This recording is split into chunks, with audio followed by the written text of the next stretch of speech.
on va vous proposer de découvrir ou de redécouvrir deux outils qui pourraient vous être utiles.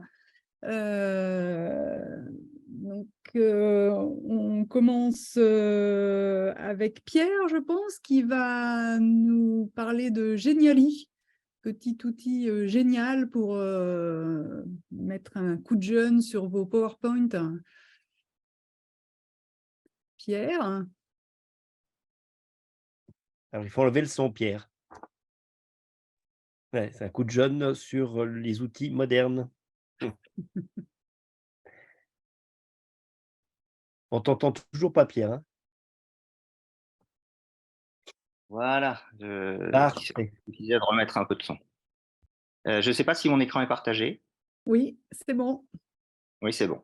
Alors, Genially, en fait, c'est bien plus qu'un simple logiciel de présentation. On a tous l'habitude d'utiliser PowerPoint ou éventuellement Quel ou d'autres logiciels de présentation. Genially, ça permet de faire bien plus que ça. Alors, par exemple, si on veut créer quelque chose, on va sur ce site qui s'appelle Genially et il nous propose de créer différents éléments. Alors, une présentation bien sûr, mais il peut permettre de créer aussi de la gamification ou des vidéos. Et alors, par exemple, je vais vous montrer comment on peut créer une vidéo interactive qui permet en 3 minutes de présenter un sujet. Alors, il suffit de cliquer dessus. Vous allez choisir, par exemple, on va prendre celui-là, là, sous la forme d'un notebook. Vous allez choisir cette vidéo, vous allez utiliser donc ce masque-là, et ensuite tout devient accessible. C'est-à-dire qu'on va sélectionner toutes ces vidéos, on va les ajouter dans la petite vidéo qu'on va vouloir créer. Elle va en temps direct se fabriquer. Vous allez éditer les différents éléments et il faut bien entendu avoir quelque chose à dire avant de créer cette vidéo. Et donc les éléments, par exemple, ça va être, je vais parler de quoi? Je vais parler de simulation, par exemple. Et donc en direct, je fais simulation, un pense-bête pour bien les faire. Et ça va être intégré à votre pense-bête et non pas Noom pense-bête. Donc, on les corrige en réalité. Deuxième slide, vous allez mettre là-dessus, je ne sais pas moi, sur la simulation. La simulation permet l'ancrage. Voilà. Hop. Alors, c'est un apostrophe A. Alors, c'est pas du tout ça. Très bien. Et puis, dès que vous allez vouloir la présenter, eh ben, ça va donner ça. C'est-à-dire, on va la présenter de manière publique, tout est fait, tout est réglé, on la présente. Le temps que ça se charge. Et voilà, en fait, vous allez fabriquer votre vidéo, elle va se dérouler toute seule, je ne fais aucune action. Voilà, et puis il va y avoir comme ça toutes les diapos que vous aurez pu modifier à votre gré qui vont se modifier. Vous allez pouvoir y mettre des images, vous allez aussi pouvoir y mettre des vidéos et ça vous permet de présenter votre service, de présenter une thématique de vos formations de manière répétée sur l'écran d'accueil, par exemple, de votre centre d'enseignement, de manière très simple, où vous allez pouvoir personnaliser. Toutes ces photos, bien entendu, là, sont personnalisables. Tous ces diagrammes sont personnalisables. Ça, c'est un premier outil qui est permis par Genially. Un deuxième outil qui va être permis par Genially, donc ça, c'était l'éditeur. On va revenir sur notre écran de base. Qu'est-ce que j'ai envie de fabriquer? J'ai envie de fabriquer une image interactive. Allez, elle va se créer, cette image interactive. Par exemple, une image interactive. Vous allez prendre cette image. Allez, on va prendre au hasard celle concernant les Alpes. Cette image interactive, elle se présente comme ça. Et puis, vous avez un certain nombre de petits items. Alors, tout ça est personnalisable, c'est-à-dire qu'à la place de les Alpes, vous allez pouvoir mettre le PMA. L'image de fond, ça peut être la dernière fois que vous avez déclenché un PMA, vous avez pris une photo, ben, vous mettez la photo en fond. Et puis, sur ces différents éléments, vous allez pouvoir personnaliser un certain nombre de renseignements qui vont vous permettre de présenter de manière un peu plus active et tonique que simplement votre présentation PowerPoint qu'il faut faire défiler les unes après les autres. Chacun de ces petits boutons-là correspond à une action que vous pouvez personnaliser. Par exemple, ici, ben, l'action que vous allez personnaliser, c'est l'affichage d'une image. Voilà, par exemple, c'est simplement l'affichage d'une image. Après, vous allez pouvoir personnaliser, ici, vous allez mettre une vidéo, par exemple. Sur cet élément, vous allez mettre une vidéo qui va montrer ben, les Alpes et ça donnera, lorsque vous aurez fini de créer votre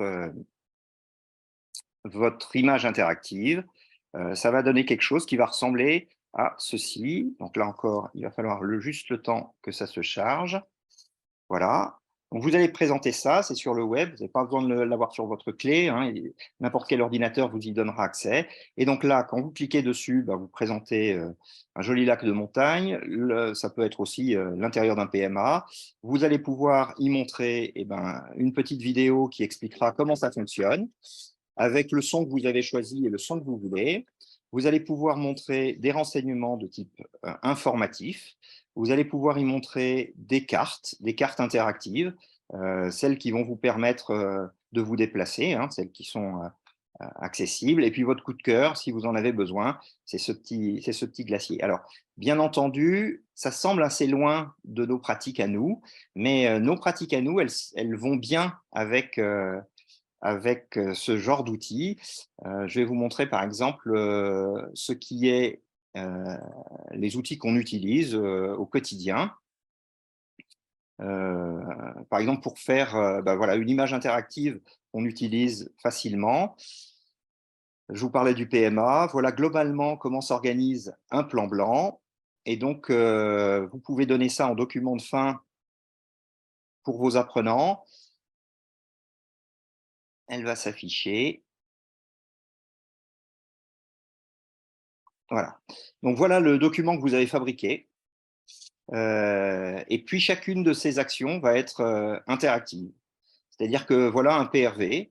Et donc, vous allez pouvoir concrétiser simplement par une petite action. Voilà le PMA. Et donc, ça devrait ouvrir un lien. Les sapeurs-pompiers et les situations de catastrophe. Ce n'était pas le meilleur exemple que j'aurais pu choisir, mais bon, je l'ai choisi quand même. Qu'est-ce que c'est qu'une noria? Une noria, à l'origine, c'est ça, si vous avez envie de l'expliquer. Le SMUR héliporté, voilà pour les différentes évacuations qui sont dans notre région. Voilà le type de grande noria effectuée par. Enfin, voilà, vous avez compris l'intérêt de ces images interactives. Il peut y avoir. On va se reprendre sur. Par exemple, les présentations, là aussi, elles peuvent être intégralement interactives, de manière plus large qu'avec PowerPoint et de manière beaucoup plus rapide que PowerPoint. Les animations, en fait, elles ne sont pas agressives, elles sont très claires, elles sont très lumineuses, et ça permet assez facilement de faire quelque chose de visuellement attractif, facile à partager et puis facile à corriger. Voilà ce qu'on avait fait avec quelques collègues ambulanciers pour présenter la FAE SMUR. C'est accessible par tout le monde. Vous avez d'abord un index. Cet index, il permet de visualiser à peu près tout ce dont on va parler initialement. À chaque fois, vous pouvez retourner à l'index de manière très facile. Quels sont les témoignages? Ça, c'est le témoignage de quelqu'un qui n'existe pas. Voilà le type de présentations qui vont très rapidement pouvoir être faites et agrémentées par, encore une fois, des vidéos faciles d'accès, des vidéos YouTube ou Dailymotion.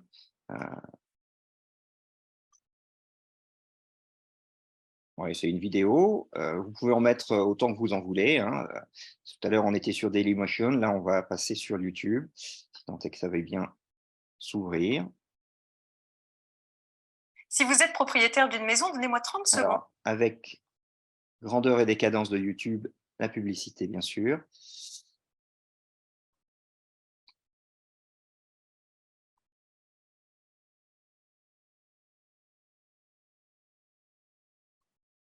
Bon, très facile, encore une fois, d'accès. À chaque fois, on a la possibilité de revenir à un sujet qui vous intéresse, ou alors à un élément de la présentation. La présentation, elle est plus linéaire, elle est déterminée par le sujet que vous voulez aborder au moment où vous voulez l'aborder, ou alors aux questionnements qui sont ceux des participants à la session que vous avez développée.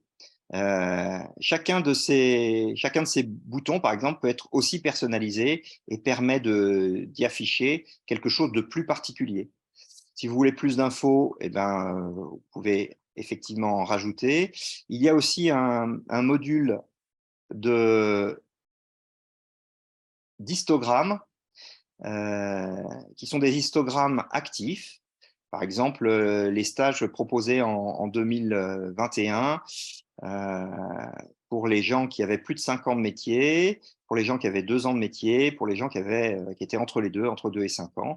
Voilà. À chaque fois que vous allez passer sur cette présentation, eh bien, les choses vont s'afficher. Ça permet assez rapidement de préciser l'intérêt particulier de chacune de ces infographies. Donc ça, c'est des présentations, les modalités d'inscription, etc., etc. Et puis, les différents formateurs dans leur premier âge.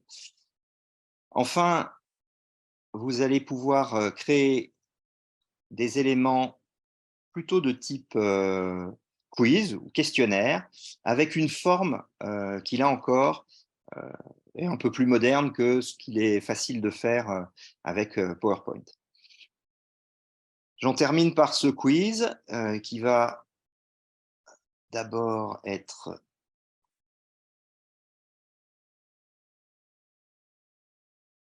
voilà, le Pédagon quiz. À propos de la pédagogie, on va commencer ça. Allez, on fait un quiz qui est accessible à tous les apprenants avant la session. Le rôle d'informateur est de remplir de connaissances et de mobiliser les liens entre les nouvelles et les anciennes connaissances et de leur faire répéter les connaissances justes. Je peux choisir une réponse fausse, par exemple, et on me dit que manifestement, ce n'est pas la bonne réponse. Allez, je choisis une deuxième réponse fausse. Je vais finir par me faire bouffer par le dragon. Et quand j'ai une réponse juste, eh ben, j'ai la gratification voilà, de bénéficier de ma première question et de pouvoir passer à la seconde question, etc. etc. Ça, c'est fait en… Allez, globalement, ces 5 questions. Alors, entamer la formation, qui est la première étape à franchir avec les apprenants. Ah, ça semble être la bonne réponse. Dans la pédagogie, le cas général est l'objet d'apprentissage de décontextualisation. On dirait presque que c'est moi qui l'ai fait, tellement ça répond rapidement. Voilà. Donc tout ça se fait extrêmement rapidement, extrêmement facilement. Et ça permet d'interagir avec les participants à vos formations de manière plus utile et plus moderne, semble-t-il, que la simple présentation PowerPoint qui nous est parfois habituelle, ou la feuille de papier qui nous permettra d'interroger les différents participants. Voilà, j'espère que ça vous permet d'avoir envie de créer soit une présentation, soit de l'infographie, soit des petits jeux tels que celui que je viens de vous montrer, soit des images interactives, soit de créer des vidéos qui sont déjà faites, des guides pour naviguer dans l'hôpital, dans votre CESU ou dans vos formations, du matériel d'entraînement qui permettra là aussi à chaque participant de venir et de revenir sur les connaissances qu'il a eues. Et puis, tout ça se fait dans un environnement qui est très facilitant et pour la création et pour la participation des gens. J'en ai fini. Merci Pierre. Alors, j'avais une question, Pierre. Est-ce que c'est payant ce logiciel? Alors, oui et non. C'est-à-dire que c'est comme les applis qu'on charge sur un téléphone. Il y a d'abord un compte gratuit et puis après, il y a du contenu payant. Le contenu payant, là, le compte que moi j'ai créé, il est partageable. C'est-à-dire qu'il y a 5 personnes qui peuvent travailler, il y a un groupe de 5 personnes qui peuvent travailler dessus et ça me coûte 4 € par mois. Donc, je pense que c'est accessible au budget d'un CESU pour 5 formateurs, 4 € par mois. Il y avait une autre question, c'est est-ce que les présentations sont accessibles hors ligne? Oui, alors on peut les rendre accessibles de 2 manières. D'une part, en téléchargeant les fichiers HTML sur votre clé USB, c'est-à-dire qu'il offre la possibilité d'exporter une présentation au format HTML, c'est-à-dire que c'est un dossier en fait qui va se charger dans votre clé USB. Et lorsque vous aurez besoin, alors il ne faut rien séparer dans ce dossier, hein, il faut garder le dossier intact avec les 7 ou 8 éléments qui sont dedans. Et il y aura un moyen, lorsqu'il n'y a pas de connexion Internet, de faire jouer la présentation comme si vous aviez une connexion Internet. Ça, c'est la première possibilité. La deuxième possibilité pour une présentation, par exemple, ce serait de la télécharger à un format PDF, mais un format PDF interactif. C'est-à-dire que au lieu d'avoir une page statique de PDF, eh bien, les différentes animations sont disponibles sur le PDF. C'est-à-dire que vous pourrez aller sur le PDF, cliquer sur les différents éléments que j'avais montrés, à l'exception quand même des vidéos, parce que les vidéos sur un PDF, ça ne passe pas, et donc vous ne pourrez pas télécharger de vidéos. Et la dernière question, c'est peut-on mettre des images vidéo, son qui ne sont pas sur YouTube ou sur le net, des fichiers perso par exemple? Oui, bien sûr. Vous pouvez mettre tous vos fichiers personnels. À ce moment-là, ça ne se fait pas avec juste une adresse URL. Quand vous cliquez sur un des petits éléments, quand vous cliquez sur un des petits éléments d'une image interactive, on va choisir celle-là au hasard. Donc, les petits éléments qui s'affichent là, en fait, vous avez la possibilité à chaque fois ou d'accéder à un lien Internet, et donc vous aurez une vidéo provenant du net, ou alors à une adresse sur votre ordinateur. Là encore, si vous voulez exporter votre fichier, c'est comme PowerPoint, il faudra que vous exportiez également la vidéo, parce qu'il ne pourra pas la retrouver sur le net. En tout cas, pour se faire la main au début et pour pouvoir s'approprier cet outil, vous pouvez il y a plein de choses gratuites hein, qui sont proposées. Hein, donc, pour commencer et pour tester, pour voir si ça vous va, si ça vous plaît, vous pouvez essayer sans aucun problème sur la version gratuite. Pierre, tu as mis combien de temps à maîtriser la bête? Pour quelqu'un qui connaît un peu PowerPoint, qui n'est pas un grand débutant de PowerPoint, je dirais qu'en 2h30, en 2h30, c'est assez intuitif. En 2h30, on maîtrise la bête. Après, il y a une réserve, c'est que tous les boutons sont nommés en anglais. Même si vous pouvez traduire un grand nombre des commandes en français facilement, ça reste une limite de langue qui est quand même assez fréquente parmi nos formateurs qui ont moins l'habitude de s'exprimer en anglais ou de lire en anglais. Et donc, il leur faut un temps peut-être un peu plus long. J'allais dire, en une matinée, on maîtrise la bête. Alors, attends, il y a une autre question qui arrive. On devrait faire une banque de données sur le site en CESU accessible aux autres CESU. Oui, c'est une très bonne idée, Even qui nous écrit ça, sauf que Pour rappel, ça avait été fait au tout début du lancement du site, hem, et en fait, ça n'avait pas fonctionné et donc nous retentons et c'est pour ça qu'on vous fait ces présentations, puisqu'on va avoir 3 présentations, celle de Pierre, celle de Sandra va enchaîner, puis ensuite celle de Philippe Chagnot pour, pouvoir finir, avec la présentation de cette application 360 Medix et donc on attend la contribution de tous les CESU. Si effectivement on a les CESU qui contribuent et de nombreux CESU qui participent, on pourra mettre à disposition, pour tous les CESU, mais il faut que ça puisse être collaboratif, c'est-à-dire qu'il ne faut pas qu'il y ait 2 CESU qui puissent fournir pour 103 CESU. Donc c'est une bonne idée, on y avait déjà travaillé, ça n'avait pas fonctionné. On relance avec cette application 360 Medix et si effectivement ça fonctionne, et ben, c'est prévu en tout cas, il y a une partie du site, qui est prévue quand on l'a conçu, ça a été fait. C'est pour l'instant protégé par un mot de passe. Tout est libre sur le site de l'Ancesu, sauf cette histoire de partage pour qu'on n'ait pas non plus, des collègues et néanmoins amis, formateurs, dans d'autres secteurs qui viennent, boire ou, se nourrir des productions des collègues de l'Ancesu, et des CESU de France. Mais oui, c'est prévu. Si ça fonctionne là, on pourra le remettre, en place. Merci beaucoup Pierre. Bonne journée et à bientôt. À bientôt. On enchaîne avec, madame Deleuil Sandra qui va nous parler également d'un outil, qui est, peut-être nouveau pour certains et moins nouveau pour d'autres, mais en tout cas qui, a l'avantage d'être original. Madame Deleuil, à vous de parole. Bonjour à tous. Merci Pierre pour cette découverte de Geniali. Effectivement, c'est pas mal, c'est génial. Moi, je vais vous parler d'un autre outil qui s'appelle Padlet. Moi, ce que j'aime dans Padlet, c'est le côté interactif et collaboratif. C'est-à-dire que c'est vraiment, une fois qu'on a, je vais vous montrer, je vais vous faire une démonstration, mais une fois qu'on a créé un événement, on peut être plusieurs à travailler dessus et à progresser ensemble et les modifications, elles apparaissent au cours de l'eau et ça, je trouve ça plutôt bien.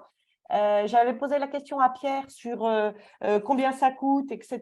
Parce que le Padlet, eh ben, on a droit à 5 Padlets gratuits comme ça. Sinon, après, il faut prendre aussi un abonnement. Mais si on en supprime un, on peut en recréer un. En fait, on peut en avoir toujours 5 un peu en cours. Donc, Padlet, c'est donc plutôt quelque chose de collaboratif, comme je vous le disais.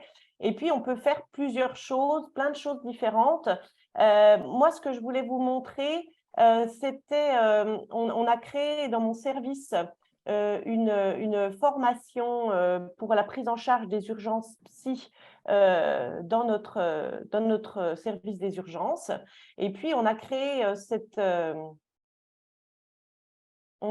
cette formation grâce au Padlet parce qu'on avait bien du mal à tous se retrouver en même temps entre la médecin psychiatre, les 4 infirmiers psy, l'infirmière et moi qui sommes un peu responsables de l'ingénierie pédagogique. Et du coup, on a créé, je pense que vous voyez bien mon écran, un petit peu cet outil de travail. Alors, il y a aussi plusieurs modèles et je vous montrerai après, mais je vous fais déjà la démonstration de ce qui m'a charmé là-dedans.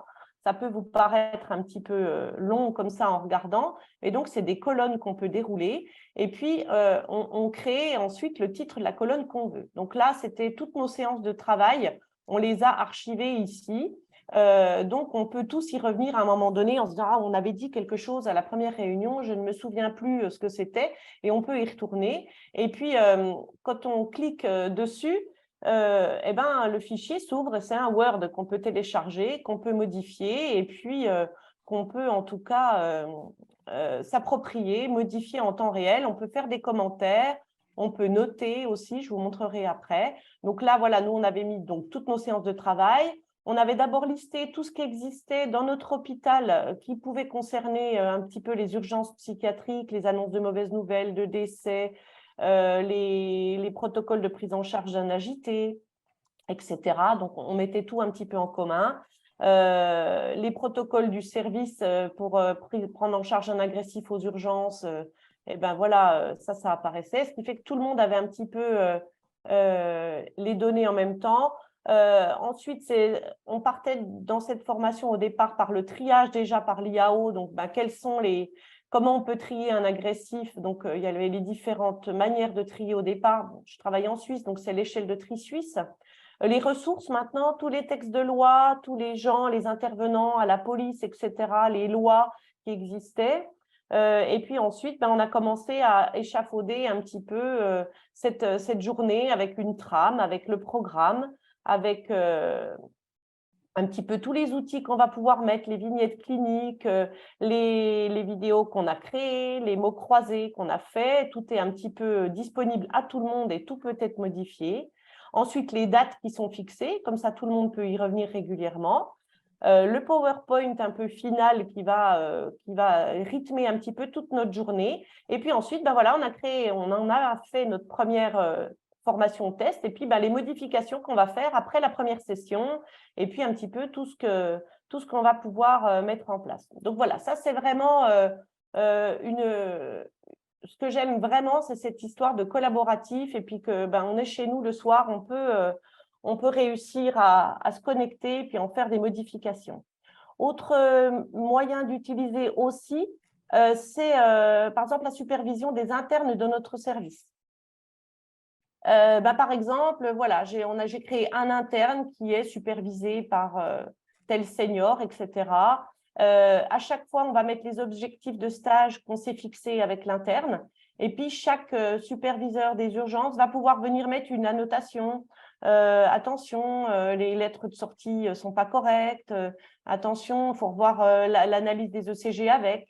Les outils, on a créé une échelle de l'autonomie, donc on peut s'y référer à ce moment-là. Et puis, comment on donne un feedback correct, comment on peut identifier les difficultés de raisonnement pédagogique à l'intérieur de notre service. Donc voilà, ça c'est un autre exemple. Ensuite, on peut aussi, par exemple, évaluer en direct une formation. À la fin de votre formation, vous pouvez, par exemple, j'ai créé un Padlet pour évaluer ma formation. Je vais obtenir un QR code. Si vous voulez essayer de prendre en photo ce QR code et puis d'aller sur mon Padlet, je vous laisse 1 ou 2 minutes. C'est juste pour tester, hein. Hop. Ensuite, vous pouvez venir écrire. Qu'est-ce que j'ai le plus aimé? Donc, les périodes de simulation, par exemple. Qu'est-ce que je n'ai pas aimé? Et ce que je vais mettre en application dès mon retour au travail. Voilà. Donc, et ça, on peut le projeter tout en faisant l'évaluation de notre formation tous ensemble à la fin. Et puis, du coup, tout le monde voit en même temps ce qui est en train d'apparaître. Alors, quand il y a des bêtises qui apparaissent, on peut dire « c'est nul hein », voilà, par exemple. Donc, ça, c'est vraiment un outil que vous pouvez… Ça prend 2 minutes à créer. Et puis vous pouvez l'utiliser tous les jours. Le fond d'écran, on peut le changer. D'ailleurs, je vais vous montrer. Si vous permettez, je retire ce Padlet-là. Et donc, j'ai créé un énorme Padlet pour notre projet 360, ce qui va me permettre ensuite de passer la main à Philippe Chagnot qui va vous présenter le reste. Donc, j'ai créé, je vous envoie, dès que tout sera téléchargé, le QR code pour aller sur le Padlet qui correspond à 360.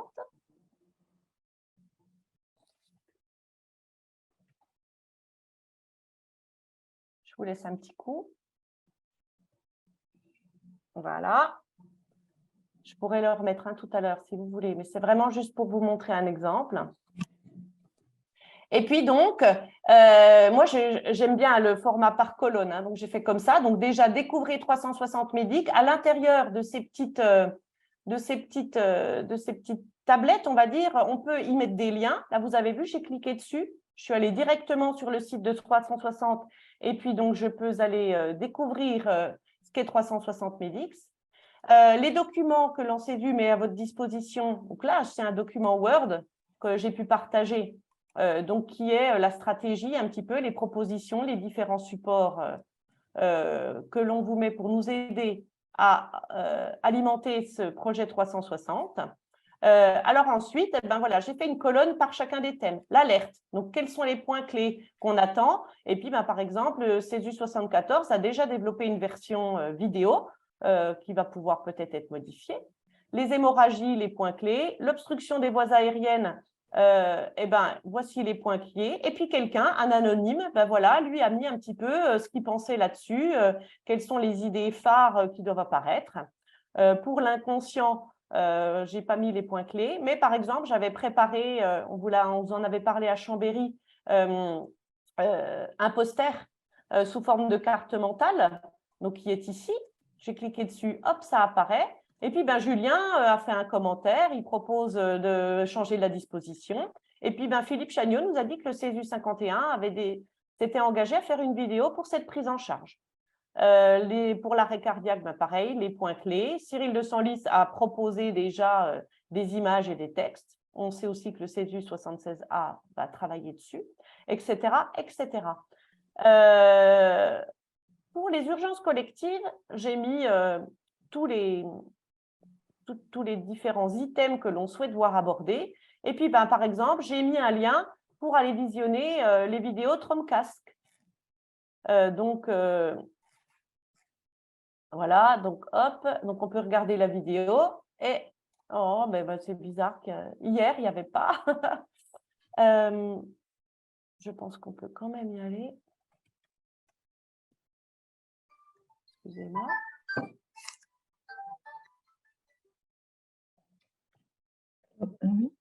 C'est bizarre. Tout accepté. Non, ça ne m'intéresse pas, merci. Non, merci, au revoir.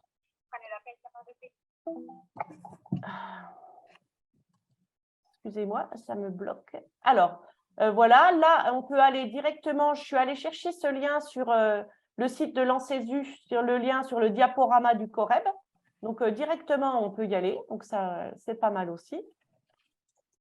Et puis des commentaires où je vous disais que c'était bien de vous créer un identifiant comme cela. On voit par exemple que c'est Cyril de Senlis qui a parlé ici et pas un anonyme par exemple. Voilà. Voilà ce que je peux vous proposer pour travailler en collaboration. Et puis, je vais me permettre de supprimer ce Padlet-là pour vous montrer tout ce qu'on peut faire, parce que moi, j'aime bien les trucs en ligne, mais on peut faire quand même d'autres choses. Donc, si on fait créer un Padlet, c'est vraiment très, très simple. Donc, moi, ce que j'aime bien, c'est la colonne. On peut avoir une carte, c'est-à-dire une carte du monde ou un trajet ou un itinéraire. Et on peut avoir une chronologie. Alors ça peut être intéressant pour ceux qui aiment bien débriefer en simulation avec la timeline, par exemple. Ça peut vraiment, je pense aux gens de Chambéry, qui peuvent en tout cas utiliser ça. Voilà, par exemple, là, c'est un match de foot, hein, mais quand on fait un débriefing et puis qu'on aime bien mettre comment est le patient au départ, comment il est à l'arrivée, puis qu'est-ce qui s'est passé au milieu, ça permet d'être rempli en collaboration, en tout cas, tous ensemble, et puis d'avoir un visuel qui est quand même plutôt sympa. Voilà. On peut faire un vote, hein, par exemple là sur des différents hamburgers, lequel on préfère pas, et on peut voter sous forme d'étoiles et on peut l'utiliser pour faire un quiz à la fin de nos formations, par exemple. Voilà, est-ce que vous avez des questions? Est-ce que vous souhaitez me dire autre chose? Pierre avait une question, non? Alors, ce n'était pas tant une question que un commentaire. Moi, je trouve que c'est absolument incroyable pour pouvoir effectivement créer rapidement à distance entre plusieurs ou services ou régions ou individus dans le même service mais qui ne sont pas là en même temps, des formations, mettre à jour des déroulés pédagogiques, des choses comme ça. Et puis un commentaire, c'est que l'outil que je vous ai présenté, il est aussi très collaboratif puisqu'on peut y mettre un nombre de collaborateurs infini, on peut être 10 collaborateurs. Par contre, ça ne se fait pas en temps réel, c'est-à-dire qu'il faut qu'il y en ait un qui ait fini ces modifications de la présentation, de l'image interactive ou de la vidéo ou de tout ce qu'il fait pour que les autres puissent le voir. Alors que là, c'est vrai que le temps réel permet quasiment d'être en réunion ensemble sans se voir et à travailler de manière objective ensemble. Voilà. Et puis, ben, par exemple, pour les évaluations de fin de formation, hein, pour l'avoir testé, du coup, c'est quand même vraiment dynamique, hein, parce qu'on voit les petits post-it qui apparaissent directement et puis on peut en parler. Et ça, c'est vraiment, vraiment sympa. Il y en a qui postent des photos qu'ils ont pu faire pendant la formation. On peut ajouter tout le contenu qu'on veut dans ces petits dominos à chaque fois. Il y a une question, Sandra, sur le tarif. Donc, il y a une partie gratuite et après, quand on veut faire plus de 5 Padlet, tu as une idée du tarif? Oui, c'est à peu près 5 € par mois aussi. Et pour aller jusqu'à combien de Padlet après? Alors ça, j'ai lu vite fait, il y a 12 € par mois ou 5 € par mois. Et je pense que ça dépend du nombre de Padlet ou de collaboration. Là, j'ai pu mettre, par exemple, sur mon 360 Médic, j'ai pu mettre Philippe en administrateur. Donc, il peut carrément changer la structure des choses. Sinon, les gens que j'invite à travailler dessus peuvent juste ajouter des petits dominos ou des documents, hein, bien sûr, mais ne peuvent pas changer le nombre de colonnes ou l'organisation des colonnes. Avec la pub qu'on vient de leur faire, on va peut-être leur écrire aux 2 pour dire qu'il faut qu'ils fassent des prix pour les CESU de France, que ce soit Ah, on peut... Géniali ou que ce soit Padlet. Parce qu'on leur a rien demandé, ils nous ont rien demandé, mais voilà. Véronique, tu voulais dire quelque chose? On a compris que la dame qui te dérangeait au téléphone t'énervait, mais si tu voulais nous dire, non? J'ai vu que tu apparaissais. Non, pourtant, je croyais que mon micro était coupé. Je suis désolée, excusez-moi. Ah non, je croyais que tu voulais dire quelque chose. Ok, pas d'autres Non, mais je vais questions? peut-être juste compléter par rapport à Géniali, par rapport à ce qu'a décrit Pierre Paulès. La partie gratuite, comme tu l'as dit, est à mon avis largement suffisante dans un premier temps. Et ce que offre la partie payante, c'est effectivement l'extraction PDF n'est possible qu'avec la version payante. Et ce que permet la version payante, c'est de ne pas avoir le petit logo Géniali qui s'affiche sur toutes nos préparations. Ça s'affiche automatiquement sur la version gratuite. Mais nous avons commencé par la version gratuite et plusieurs d'entre nous n'utilisent que la version gratuite. On a acquis des versions payantes pour d'autres choses, mais bon. Très bien, bah, s'il n'y a pas d'autres questions, merci Sandra. Et donc, encore un gros pari qu'on a fait sur cette année 2023, qu'on a commencé en 2022, a été, je vous le rappelle, de répondre à cette fameuse question qu'on a dû avoir des centaines de fois sur la messagerie de l'ONCESU, qui était de pouvoir préparer un petit papier unique, un petit résumé unique à rendre en fin de formation. Et donc, vous le savez, on a décidé de moderniser ce papier et de le rendre interactif avec une application avec des partenaires 360 Medix. Et donc, je vais laisser la parole à Philippe Chagnot, qui a pris ce dossier en main au sein du CA de l'ONCESU, pour nous faire un petit point d'étape et surtout nous rappeler tout ce qu'on attend, sur quelle forme, etc., etc. Philippe, si tu es bien revenu de l'autre côté du monde, c'est à toi. Bonjour à tous. Alors, je vais faire un partage d'écran. Tac. Oups. Et voilà, vous voyez mon écran. C'est bon. Alors, donc on vous parle depuis, comme vient de dire Gaël, depuis un peu plus d'1 an là, de cette collaboration avec 360 Medix. Et en fait, c'est pour proposer des supports qui vont favoriser la mémorisation post-formation, mais aussi finalement permettre d'accompagner nos apprenants une fois qu'ils sont partis et les accompagner avant qu'ils reviennent lors des réactualisations. L'idée, c'est, avec cette collaboration, c'est de proposer un message unique sur tout le territoire français et puis, bien entendu, d'avoir un hébergement unique. Et cet hébergement unique, c'est ce que nous propose 360 Medix. Et puis, enfin, comme on vient de le voir à la fois avec Pierre et à la fois avec Sandra, proposer des supports attrayants pour que finalement, ce travail post-formation soit beaucoup plus attractif pour nos apprenants. Alors, on parle de support, mais quel type de support? En fait, on en a déjà parlé un petit peu à Chambéry en novembre dernier lors de la journée des enseignants. on a fait le choix et on a ciblé plusieurs types de supports. Et on va commencer par la vidéo. Alors, je vais vous montrer ce que ça peut représenter au niveau des supports, et donc la vidéo qui nous est proposée par le CESU d'Annecy.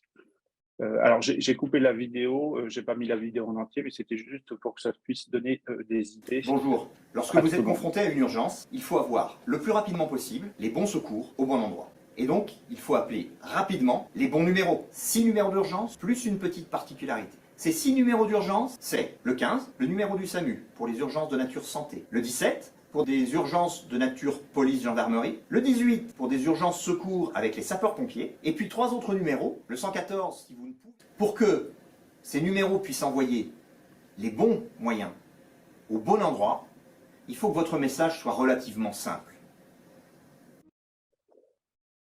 Voilà ce que pourrait donner ce travail de vidéo sur l'alerte. Alors, comment faire ces vidéos, avec quel matériel? Bien entendu, il faut créer de l'image et du son.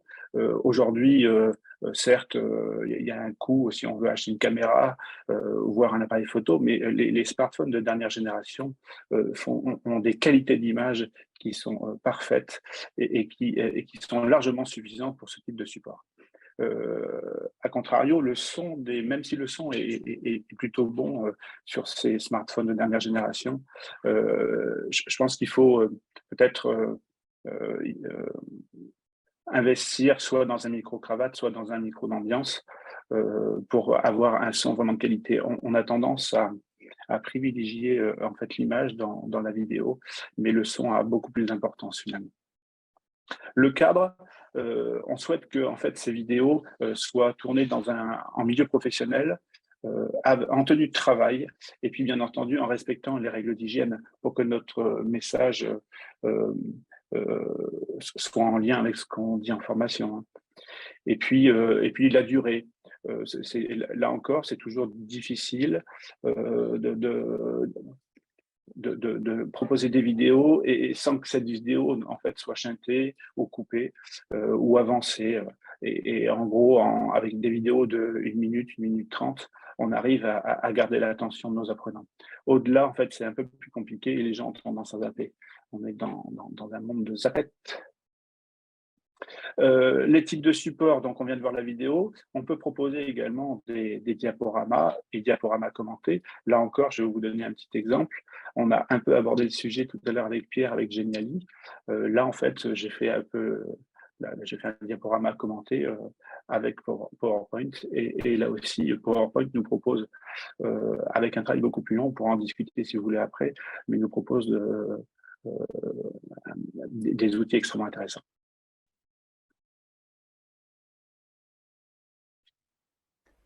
Lorsqu'on est en présence d'une personne qui vient de se brûler, il est important d'adopter la bonne conduite à tenir.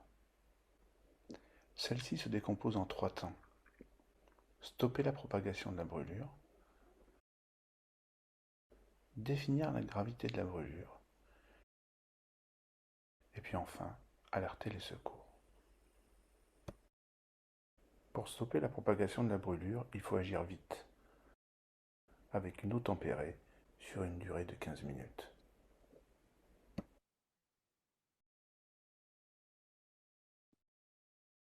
Voilà, on voit que, on voit qu'avec PPT, on peut faire des choses de qualité. Là, c'est un exemple, notamment avec ce qu'on appelle du morphing.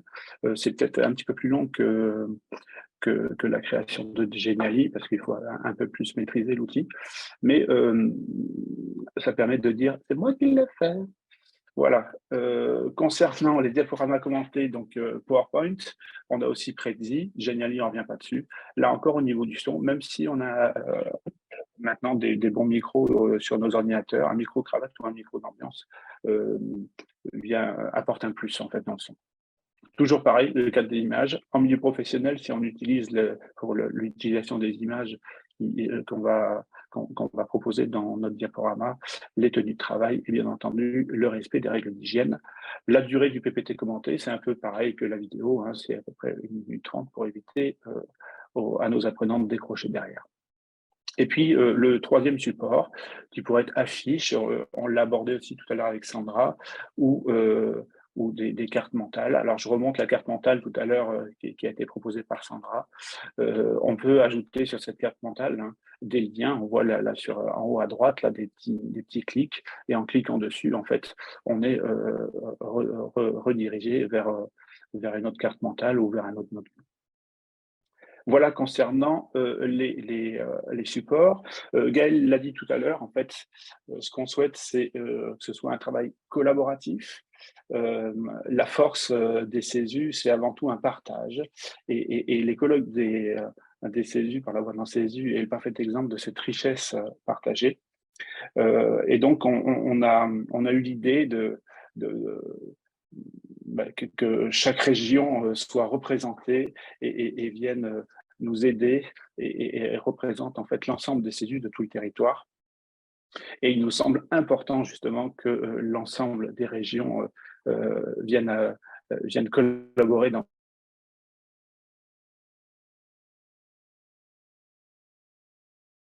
quel CESU quels sont les CESU qui ont envie de collaborer dans ce projet. On est obligé de donner une date butoir. On l'avait déjà donné lors de la journée enseignante à Chambéry, qui serait le 20 mars, même si on peut peut-être négocier un petit délai avec Gaël, à voir, pour qu'on ait des supports terminés le 10 septembre, à peu près, et puis pour déployer en fait 360 Medix avec l'ensemble des travaux à la fin ou lancer pendant le colloque de Rennes. À ce jour, eh bien, le CESU de Rouen a proposé de travailler sur une vidéo et sur le thème de la cardio-respiratoire. Le CESU d'Annecy, on l'a vu un petit peu tout à l'heure avec l'alerte. Le CESU de Reims sur le thème de l'inconscient. Et puis le réseau de Nouvelle-Aquitaine, on n'a pas encore déterminé, mais on va proposer des supports pour 360 Medix. Voilà, j'en ai terminé. Là encore, c'est la petite diapo que je vous avais montrée à Chambéry. Et si c'était vous, bien entendu, on compte sur vous. Je vous propose de m'envoyer vos candidatures sur mon adresse mail.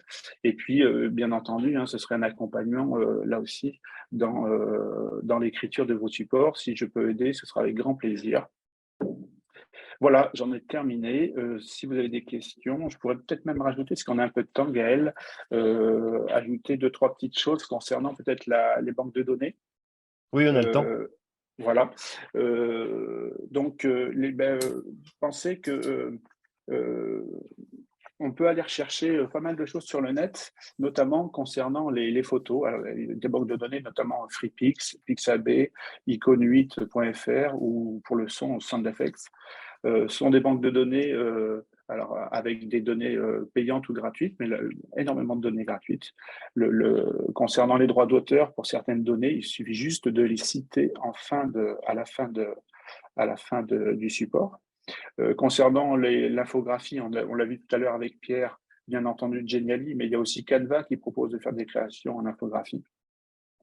Pour ce qui est du montage, le montage vidéo, ça fait toujours un peu peur. Et on se dit, tiens, il faut aussi avoir un outil. Et souvent, on pense à Adobe Premiere qui est payant et qui n'est pas donné, voire Camtasia qui n'est pas donné, mais il y a des alternatives à ça. OBS Studio qui est une alternative à Camtasia. Et puis eMovie, quand on a du matériel Apple qui est une alternative à Adobe Premiere, bien moins puissant, bien entendu. En revanche, il y a un autre outil de montage vidéo qui est extrêmement puissant et qui est totalement gratuit, qui s'appelle DaVinci Resolve, qui permet de faire exactement la même chose, voire même plus au niveau de la luminosité que Adobe Premiere Pro. Voilà, j'en ai fini. Je voulais juste revenir sur la petite diapo, parce que, excusez-moi, je reviens un petit peu en arrière. Vous avez vu quand même que j'ai mis nos territoires ultramarins ici, parce que ce serait chouette aussi que nos territoires ultramarins viennent nous aider dans ce travail collaboratif. Voilà, j'en ai fini. Merci beaucoup.